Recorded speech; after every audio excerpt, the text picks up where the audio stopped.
Phone பண்ணா நீங்க சொன்னீங்க 7 நாள் தண்ணி தெளிச்சு வீட்டை சுத்தி ஜெபம் பண்ணிட்டு தண்ணி தெளிமா ஜெபம் பண்ணிக்கிறேன் நானும் ப்ரேயர் பண்ணீங்க. அதுல இருந்து அதே போல 7 நாள் தண்ணி தெளிச்சேன்.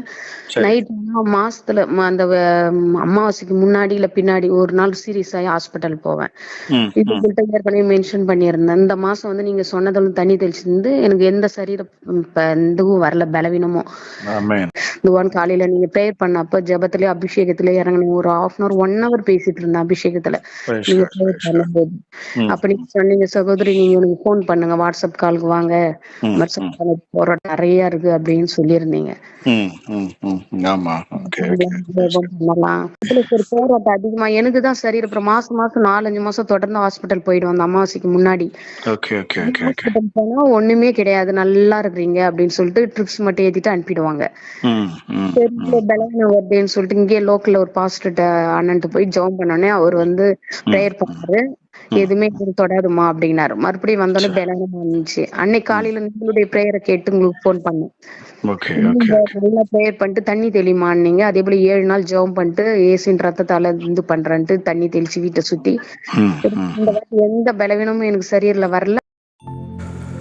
கிறிஸ்துவுக்குள் பிரியமானவர்களே, ஆண்டவராகிய இயேசு கிறிஸ்துவின் நாமத்தினாலே இந்த அதிகாலை வேளை ஜெபத்தில் உங்களை அன்புடன் வரவேற்கிறேன். பரிசுத்த ஆவியானவர் இந்த காலை வேளையிலும் நமக்கு தந்த வேத வார்த்தையானது ரோமருக்கு எழுதின நிருபம் 6ஆம் அதிகாரம் 6ஆம் வசனம்.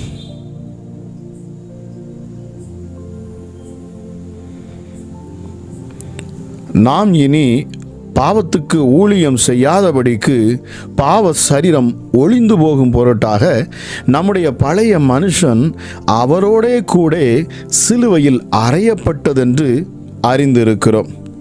கிறிஸ்துவுக்குள் பிரியமானவர்களே, நம்முடைய பழைய மனுஷன் அவரோட கூட சிலுவையில் அறையப்பட்டது என்று அறிந்திருக்கிறோமே. இயேசுதாமே சிலுவையில் அறையப்பட்டார். அது குற்றவாளிகளை கொல்ல ரோமர்கள் பயன்படுத்திய முறை. மனிதர்கள் கண்டுபிடித்ததிலேயே அதை போன்ற அவ்வளவு கொடூரமான முறை வேற ஒன்றும் இல்லை என்று சொல்லலாம். எனவே பழைய மனுஷன் சிலுவையில் அறையப்படுவது என்றால் பழைய மனுஷன் சாகடிக்கப்படுவது என்றே பொருள். நமது பழைய மனிதன் சாகடிக்கப்படுவதன் நோக்கம் என்ன? பாவ சரீரம் ஒளிந்து போக வேண்டும் என்பதற்காக. நமது பழைய மனுஷன் என்பது பாவ சரீரமாகும். பாவ சரீரம் என்பது பெருமையும் பாவ ஆசைகளும் நிறைந்த மனித சரீரமாகும். அந்த பாவ சரீரமே முன்பு நமது எஜமானாக இருந்தது. அதாவது ஒரு காலத்தில் நாம் நமது பாவ இச்சைகளுக்கு அடிமைகளாய் இருந்தோம். ஆனால் நாம் கிறிஸ்துவோடு மரிக்கும் போது பழைய மனுஷன் சிலுவையில் அறையப்படுகிறான். நமது பாவ சரீரம் ஒளிந்து போகிறது. இங்கே ஒரு கேள்வி எழுகிறது. கிறிஸ்தவர்களாக நமது பழைய மனுஷன் மரித்து விட்டான் என்றால் நாம் இன்னும் பாவம் செய்வது ஏன்? நாம் இன்னும் பாவம் செய்ய காரணம் நமது பழைய மனுஷன் இன்னும் முழுமையாக மரிக்காததுதான் என்று சிலர் சொல்லுகின்றனர். அதன் வல்லமை குறைந்து விட்டது போதிலும் அது இன்னும் உயிருடன் தான் இருக்கிறது. பழைய பாவ மனிதன் வலுவிழந்து விட்டதால் நாம் அதன் விருப்பங்களுக்கு இணங்கி நடக்க வேண்டியதில்லை. அதை நாம் எளிதில் மேற்கொள்ள வேண்டுமே என்று இவர்கள் கூறுகின்றனர். பிரியமானவர்களே, கிறிஸ்தவர்களான பின்னரும் கூட நாம் ஏன் பாவம் செய்கிறோம் என்பதற்கு சிலர் வேறொரு காரணமும் சொல்லுகின்றனர். கிறிஸ்துவின் மரணத்தினால் நமது பழைய மனிதன் முற்றிலும் மரித்து போனான். கிறிஸ்தவர்களாகிய நமக்குள் இப்பொழுது பரிசுத்த ஆவியானவர் ஆட்சி செய்கிறார். நமது பழைய பாவ மனுஷனின் ஆட்சி முடிவு பெற்றது. இனி நாம் சாத்தானின் பிடியில் இல்லை, பாவத்திலிருந்து விடுவிக்கப்பட்டு விட்டோம். எனினும் இந்த பாவ நிலையை விசுவாசத்தினாலே நாம் உரிமையாக்கி கொள்ள வேண்டும் என்றெல்லாம் இவர்கள் சொல்லுகின்றார்கள். கிறிஸ்தவர்கள் தாங்கள் பாவத்திலிருந்து விடுதலை பெற்று விட்டோம் என்ற முழு விசுவாசம் அற்றவர்களாய் இருப்பதாலேயே அவ்வப்போது பாவம் செய்கின்றனர். அவர்களுடைய அவிசுவாசத்தின் நிமித்தமாகவே பரிசுத்த ஆவியானவர் அவர்களது வாழ்வில் பூரணமாய் கிரியை செய்ய முடியாமல் போகிறது. ஆக இவர்கள் நமது விசுவாச குறைவு நிமித்தமாகவே நாம் கிறிஸ்தவர்களான பின்னரும் பாவம் செய்கிறோம் என்கின்றனர். பிரியமானவர்களே, இதில் எது சரி என்றாலும் கிறிஸ்தவர்கள் அவ்வப்பொழுது பாவம் செய்கின்றனர் என்ற உண்மையை மட்டும் நாம் மறுக்க முடியாது. எனவே முக்கியமாக பவுல் அந்த பழைய பாவ சரீரம் இனி நமது எஜமான் அல்ல என்பதை நமக்கு நினைவூட்ட விரும்புகிறார். நாம் அவ்வப்பொழுது பாவம் செய்தாலும் பாவத்திலேயே நிலைத்திருப்பதில்லை. ஆனால் ஒருவன் அறிந்தே பாவத்தில் தொடர்ந்து வாழ்வானானால் அவனுடைய பழைய மனுஷன் மரிக்கவில்லை, முன்பை விட அதிக வலிமையோடு இருக்கிறான் என்றே சொல்ல வேண்டும். அப்படிப்பட்டவன் உண்மையில் கிறிஸ்துவை அறியவில்லை என்றுதான் அர்த்தம். இந்த முக்கியமான வசனத்தை புரிந்து கொள்வதற்கு நாம் இன்னொன்றையும் கவனிக்க வேண்டும் பிரியமானவர்களே. ஒருபுறம் நாம் கிறிஸ்துவுடன் மரித்துவிட்டதாக பவுல் சொல்லுகிறார், மறுபுறம் உங்களை பாவத்திற்கு மரித்தவர்களாக எண்ணிக்கொள்ளுங்கள் என்று 6ஆம் அதிகாரம் 11ஆம் வசனத்தில் சொல்லுகிறார். சாவுக்கு ஏதுவான உங்கள் சரீரத்தில் பாவம் ஆளாதிருப்பதாக என்றும் அவர் சொல்லுகிறார். பிரியமானவர்களே, ஒருபுறம் பவுல் கிறிஸ்துவில் நமது நிலை என்ன என்பதை கூறிவிட்டு மறுபுறம் அந்த நிலைக்கு ஏற்ப நாம் நடந்து கொள்ளும்படி புத்தியும் கூறுகிறார். வேறு விதமாய் சொன்னால் அவர் நமக்கு கொள்கை முறை போதனையையும் நடைமுறை போதனையும் தருகிறார். இந்த அணுகுமுறை இன்னொரு உதாரணம் 18-19 வசனங்களாகும். பிரியமானவர்களே, வசனம் 18 நாம் பாவத்தினின்று விடுதலையாக்கப்பட்டோம் என்று பவுல் கூறுகிறார். பின்பு வசனம் 19 நமது சரீரங்களை பாவத்திற்கு அடிமைகளாக ஒப்புக்கொடாமல் நீதிக்கு அடிமைகளாக ஒப்புக்கொடுக்கும்படி புத்தி சொல்லுகிறார். பிரியமானவர்களே, இப்பொழுது சொன்ன கருத்துக்களை மனதில் கொண்டு பார்க்கும்போது பவுல் எழுதியிருக்கிறார், பிரியமானவர்களே, பாவத்திற்கு நாம் இடம் கொடாது இருக்க வேண்டும் என்றுதான் பரிசுத்த ஆவியானவர் இந்த காலை வேளையில் நமக்கு உணர்த்துகிறார். நாம் தேவனுடைய பிள்ளைகளாகிவிட்டோம். அவருடைய மகிமையை நாம் நித்தம் அனுபவிக்கிறோம். அவருடைய பிரசன்னத்தில் நாம் வாழ்கிறோம். அவரை நேசிக்கிறேன் என்று நாம் சொல்லுகிறோம். ஆனாலும் நம்முடைய பாவம் மறுபடியும் தலை தூக்கக்கூடாது என்பதற்காகத்தான். ஆக நம்முடைய பழைய மனுஷன் ஒளிந்து போனான், இப்பொழுதோ நாம் புதிய மனிதனை தரித்திருக்கிறோம் என்கிற விசுவாசத்தில் நம்முடைய ஓட்டத்தை நாம் ஓடுகிற பொழுது பிரியமானவர்களே, பாவம் உங்களை மேற்கொள்ள மாட்டாது, பொல்லாங்கு உங்களுக்கு நேரிடாது, வாதை உங்கள் கூடாரத்தை அணுகாது.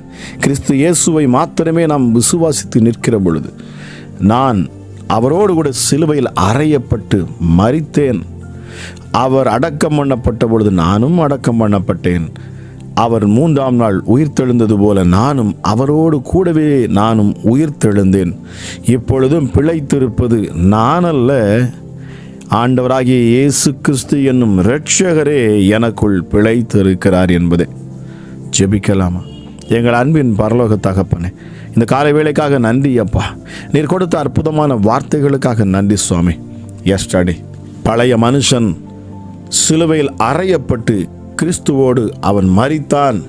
இப்பொழுதோ நான் புதிய ஜீவனாய் இருக்கிறேன், புதிய மனிதனை நான் தரித்து இருக்கிறேன், ஒரு புது பிறவியாய் நான் இருக்கிறேன். அதுதான் கிறிஸ்துவின் சாயல், கடவுளின் சாயலுக்கு ஒப்பாக நான் இருக்கிறேன், நான் மாறி இருக்கிறேன்.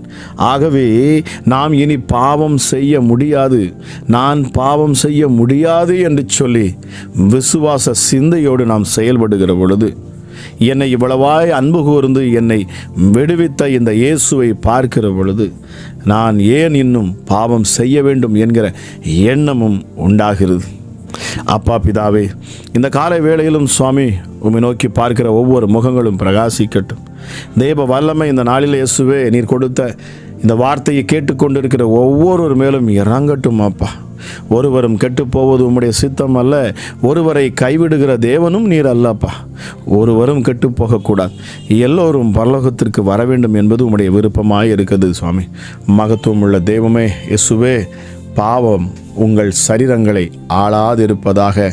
எப்படி பவுல் உங்களை பாவத்துக்கு மரித்தவர்களாக எண்ணிக்கொள்ளுங்கள் என்று சொன்னாரோ, அதுபோல இந்த காலை வேளையிலும் அப்பா என்னோடு கூட சேர்ந்து ஜெபிக்கிற ஒவ்வொரு பிள்ளைகளுக்குள்ளும் ஒரு சிந்தை உண்டாகட்டும்.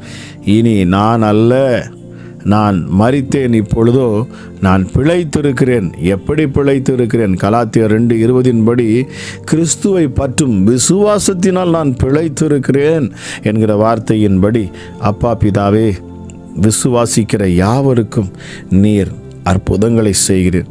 உடைய நாமத்தை கூப்பிட்டு அதில் விசுவாசமாக இருக்கிற ஒருவரும் வெட்கப்பட்டு போவதில்லை. மகத்துவமுள்ள தெய்வமே, இந்த காலை வேளையிலும் தெய்வ பிரசன்னம் இதை கேட்கிற ஒவ்வொரு பிள்ளைகள் மேலும் இறங்குவதாக. பிசாசின் கிரியைகளும் தந்திர மந்திரங்களும் மாந்திரிக கட்டுகளும் பில்லி சூனிய ஆவிகளும் இந்த காலை வேளையிலே இயேசுவின் நாமத்தினாலே இயல் பொருளாக்கப்பட்டு போகட்டும். மகிமையின் தேவனே, உம்முடைய மகிமையினால நீர் நிரப்புங்கப்பா. தேவ சமாதானம் ஒவ்வொரு இருதயத்தையும் ஆளுகை செய்யட்டும்.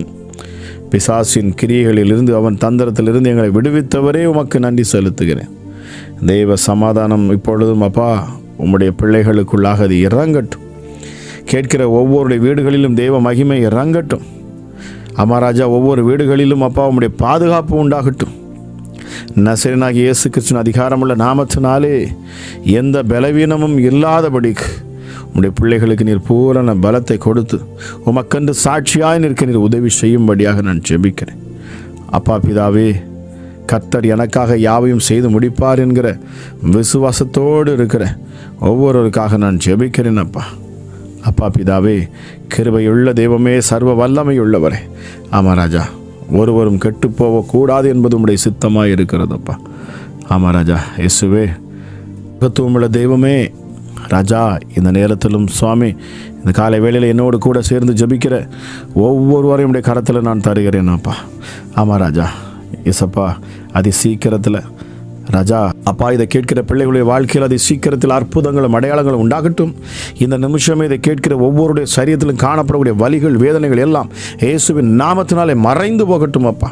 சத்துருவின் தந்திர மந்திரங்களும், ஆந்திரிக கட்டுகள், பில்லி சுனி ஆவிகள் இயேசுவின் நாமத்தினாலே, விக்கிரகத்தின் ஆவிகள், விபச்சார ஆவிகள் எல்லாம் இயேசுவின் நாமத்தினாலே இந்த காலை வேளையிலே ஒவ்வொரு பிள்ளைகளை விட்டு அது விலகட்டும் அப்பா. இருளின் ஆதிக்கங்கள் விலகி போகட்டும் சுவாமி.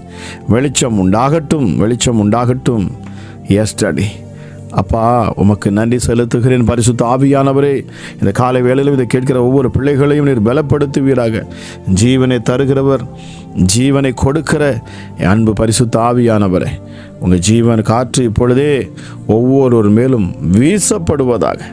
எஸ் டாடி, ஆமாம் ராஜா, உலர்ந்த எலும்புகளுக்குள்ள ஜீவனை வைத்து அவர்களை எழுப்பி விட்டவரப்பா நீங்கள். எஸ்டடி, உமக்கு நிகர் நீரே அப்பா. உமக்கு நிகராக வேறு யாருமே கிடையாது. நீர் சர்வ வல்லமையுள்ளவர், சகலத்தையும் ஆளுகை செய்கிறவர், பிசாசின் பிடியில் இருக்கிற ஒவ்வொரு பிள்ளைகளும் விடுவிக்கிறவர் என் ஆண்டவர். இந்த காலை வேளையிலும் கேட்கிற பொழுது பிசாசுகள் அப்பா நசரேயனாகிய இயேசு கிறிஸ்துவின் அதிகாரமுள்ள நாமத்தினாலே இப்பொழுதே அவைகள் எல்லாம் விலகி போவதாக. சர்வ வல்லமை உள்ளவருடைய கரம் இப்பொழுதும் அப்பா ஒவ்வொருவர் மேலும் இறங்கட்டும் என்று சொல்லி நான் ஜெபிக்கிறேன் அப்பா. எஸ் டாடி, நோய்கள் மறைந்து போகட்டும், வியாதிகள் முற்றிலுமாக நீங்கி போகட்டும் இயேசுவின் நாமத்தினாலே.